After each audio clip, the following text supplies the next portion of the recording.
felt the power of 10,000 angels take her soul away to be crowned at Jesus' feet.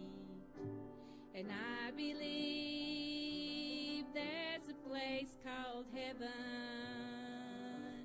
I believe in a place called Calvary. I believe in a man, his name is Jesus. And I believe that he gave his life for me. And I believe there's a place called heaven. I believe in a place called Calvary. I believe in a man, his name is Jesus. And I believe that he gave his life for me.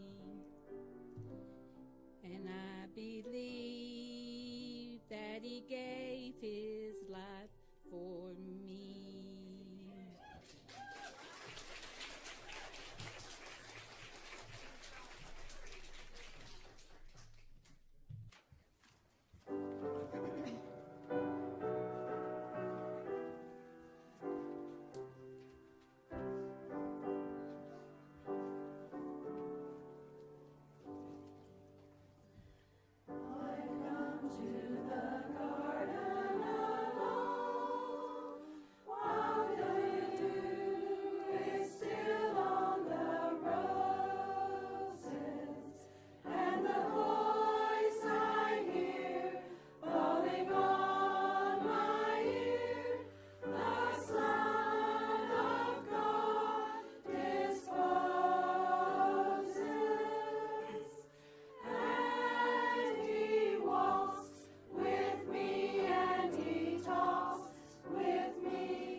Sermon notes and take off. Yeah, I might.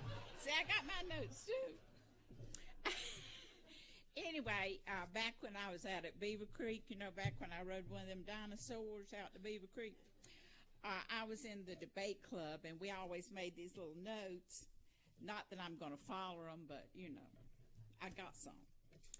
And the title of my little talk is called, Do You Believe in Angels? Now, you've heard in the Bible stories about the angels.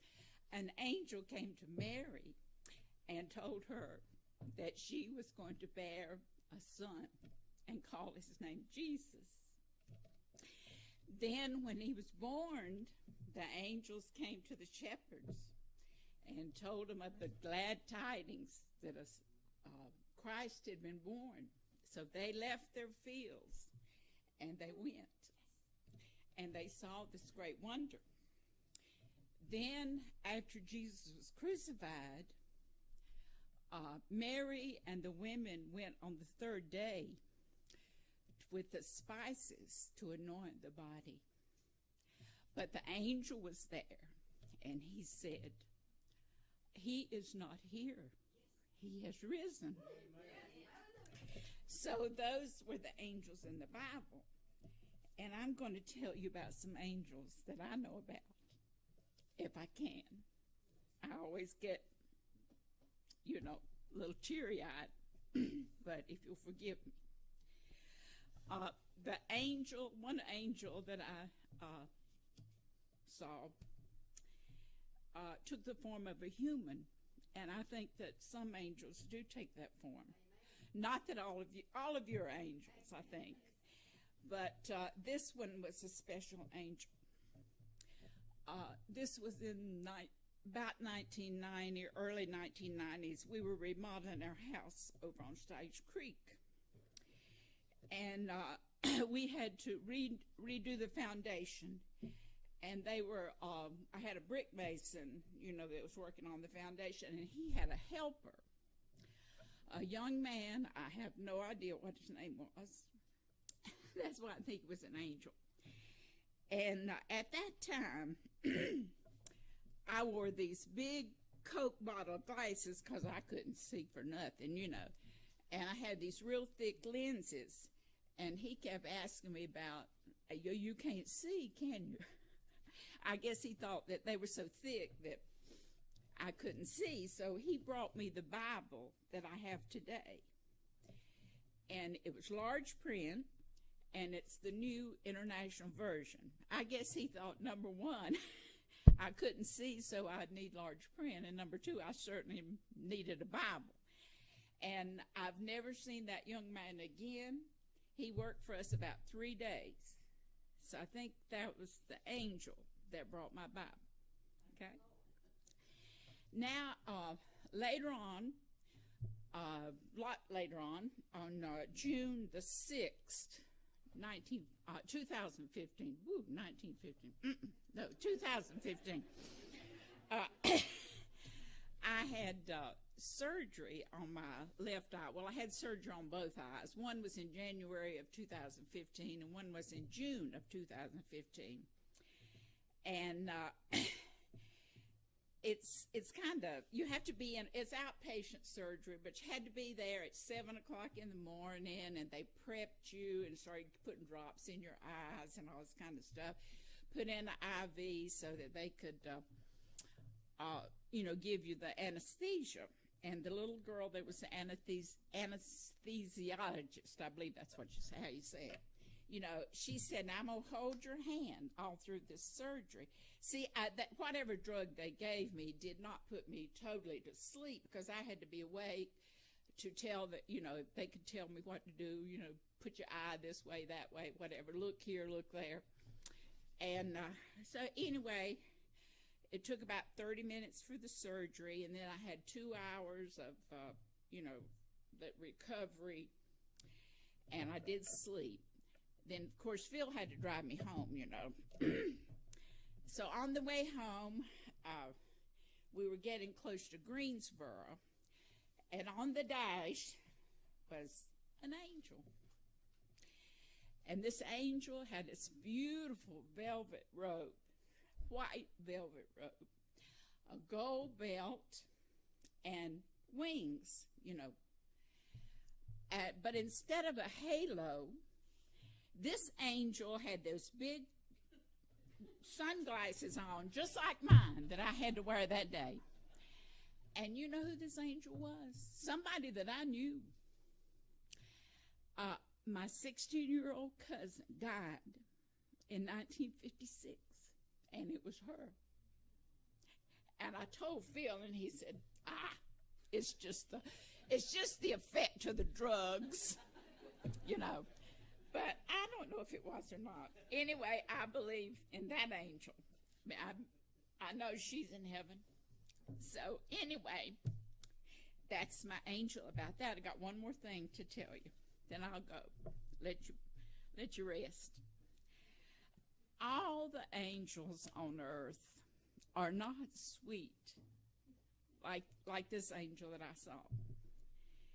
Some angels are fallen, the fallen angels, the devil. And I've seen some of those too that take human form, and you may have too.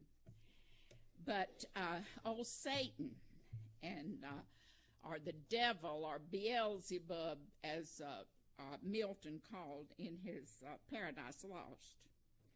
These fallen angels, old Satan and his minions, they're roaming the earth, and they are looking for you and me, and they want to deceive us and tell us that we're not going the right way.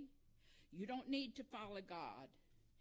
But I want you to, when you come in contact with any of these minions, as I call them, of the devil, then you say, Satan, get behind me. I will not follow you. I will keep on that straight and narrow.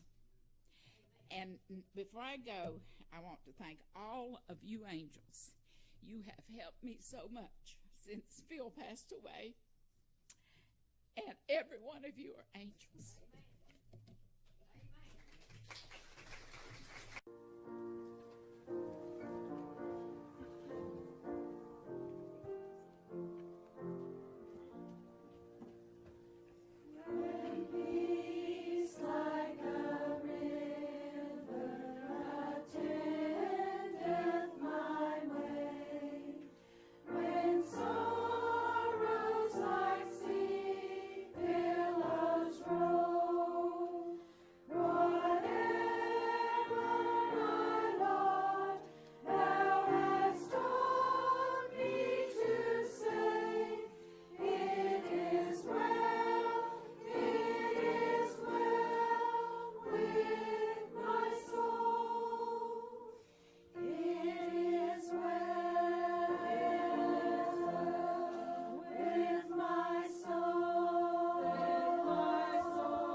My journey with Jesus began as far back as I can remember. I accepted him into my heart and prayed the sinner's prayer with my dad when I was 5 years old.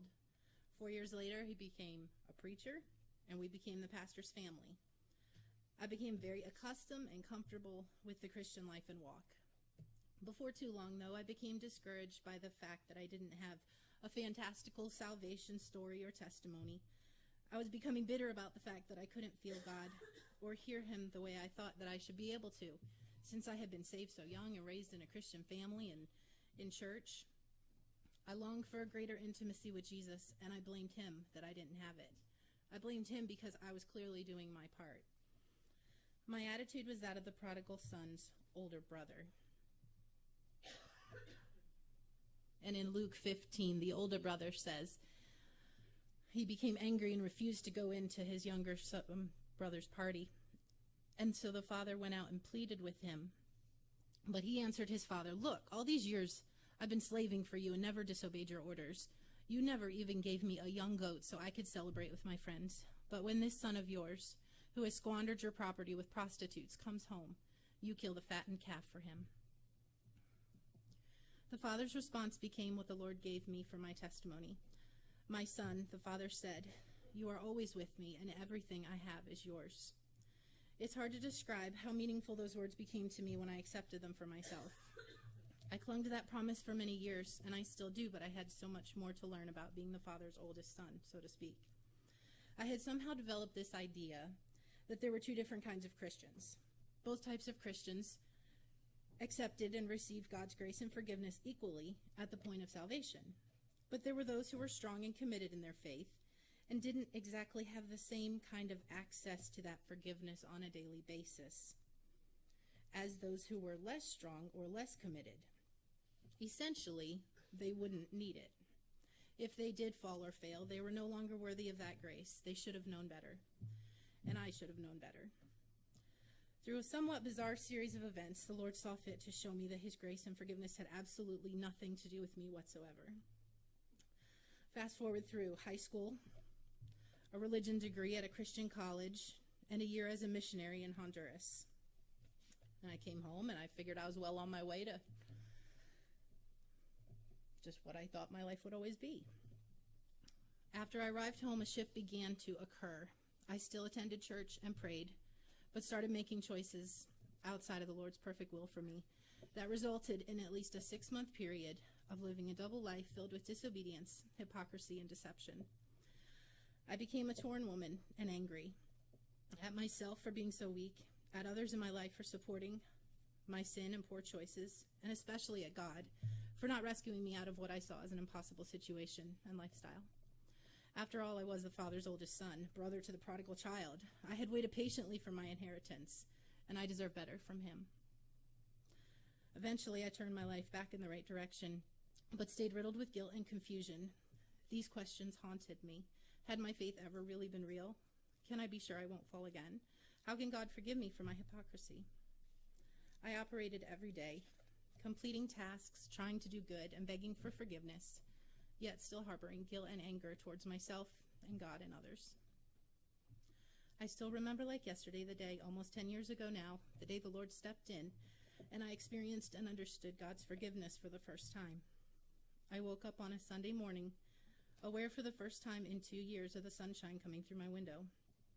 A cloud had lifted, and in a strange way, I could feel the oxygen filling my lungs.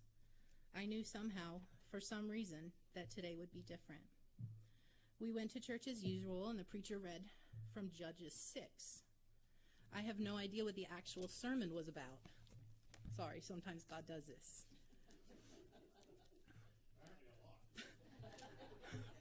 I have no idea what the sermon was about, because these were the only words that I heard this day. In Judges 6:11, the angel of the Lord came and sat under the oak in Ophrah that belonged to Joash the Ebriezite, where the son Gideon was threshing wheat in a winepress to keep it from the Midianites. When the Lord appeared to Gideon, he said, "The Lord is with you, mighty warrior." "But, sir," Gideon replied, "if the Lord is with us, then why has all this happened to us? Where are all his wonders that his father told us about when they said, 'Did not the Lord bring us up out of Egypt?' But now the Lord has abandoned us and put us in the hand of Midian." The Lord turned to him and said, "Go in the strength you have, and save Israel out of Midian's hand. Am I not sending you?"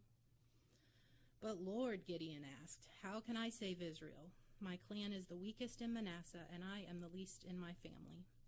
And the Lord answered, "I will be with you, and you will strike down all the Midianites together." It was in that moment that I knew that I became just like Gideon. I had been like Gideon, questioning, doubting, and arguing. I also knew beyond a shadow of a doubt that the Lord was calling me out, a mighty warrior, out from where I had been to a completely new place. I want to say he led me away from the guilt and confusion, but I can't, because it was simply gone. It dissipated in a way that I could not explain by my own striving or efforts to get back into God's good graces. A mysterious key to my deliverance story is that God never did answer my questions, just like he didn't answer Gideon's questions. He powerfully and simply removed my burden and forgave me. He freed me to move forward in love and humility and courage, his own mighty warrior. He took the reins out of my hands and determined that we had more work to do together. And I am so grateful that he did not leave my testimony as that of the oldest son, but brought me to a truly deep awareness of the mystery of his grace and forgiveness. Yeah, I don't listen to the way I sing this song because I don't claim to be a singer, but it's the least that I can do for him.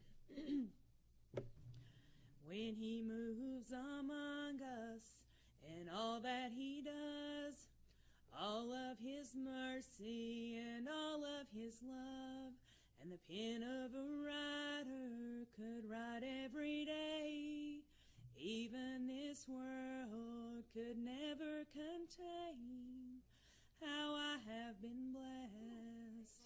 The warmth in the winter, the flowers in spring, the laughter in summer, and the changing of leaves, the food on my table, a good place to sleep, clothes on my back and shoes on my feet. Oh, I have been blessed. I have been blessed. God is so good to me. Precious are his thoughts of you and me. No way I could count them. There's not enough time. So I'll just thank him for being so kind.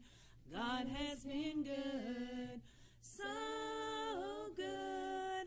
I have been blessed. Arms that will raise, a voice that can talk, hands that can touch, and legs that can walk, ears that can listen, eyes that can see. Oh, I've got to praise him as long as I breathe. Oh, I have been blessed. A father and mother, nurtured and raised, brothers and sisters, and memories made. Our pastor to lead us, an altar to pray, stripes that can heal, the blood that can save. Oh, I have been blessed. I have been blessed. God is so good to me. Precious are his thoughts of you and me. No way I could count them. There's not enough time. So I'll just thank him for being so kind. God has been good, so good. I have been blessed. We live in a country, the greatest on earth. Our flag stands for freedom and what it is worth. She stands in the harbor, Miss Liberty calls. All have gave some, but some have gave all, for me to be blessed. He's my shoulder to lean on when I am down, the rock where he leads me when I'm overwhelmed, the place where he hides me under his wings. He's not just a song, He's the reason I sing. Oh, I have been blessed. I have been blessed. God is so good to me. Precious are His thoughts of you and me. No way I could count them. There's not enough time. So I'll just thank Him for being so kind. God has been good, so good. I have been blessed. You know, church, I've been blessed. I had a mom and daddy that took me to church. I think that's what I miss most about home, is not being able to go worship with my mom and daddy at church. I'm thankful for mom and daddy that took me to church. I've not always lived the way that I should. But you know, we serve a forgiving God. And I thank God for that. I couldn't ask for no more. I've got salvation. Got 2 wonderful sons. And a husband that loves me unconditionally. I just thank God for that. I thank God for him bringing us to Warrensville. And we love y'all.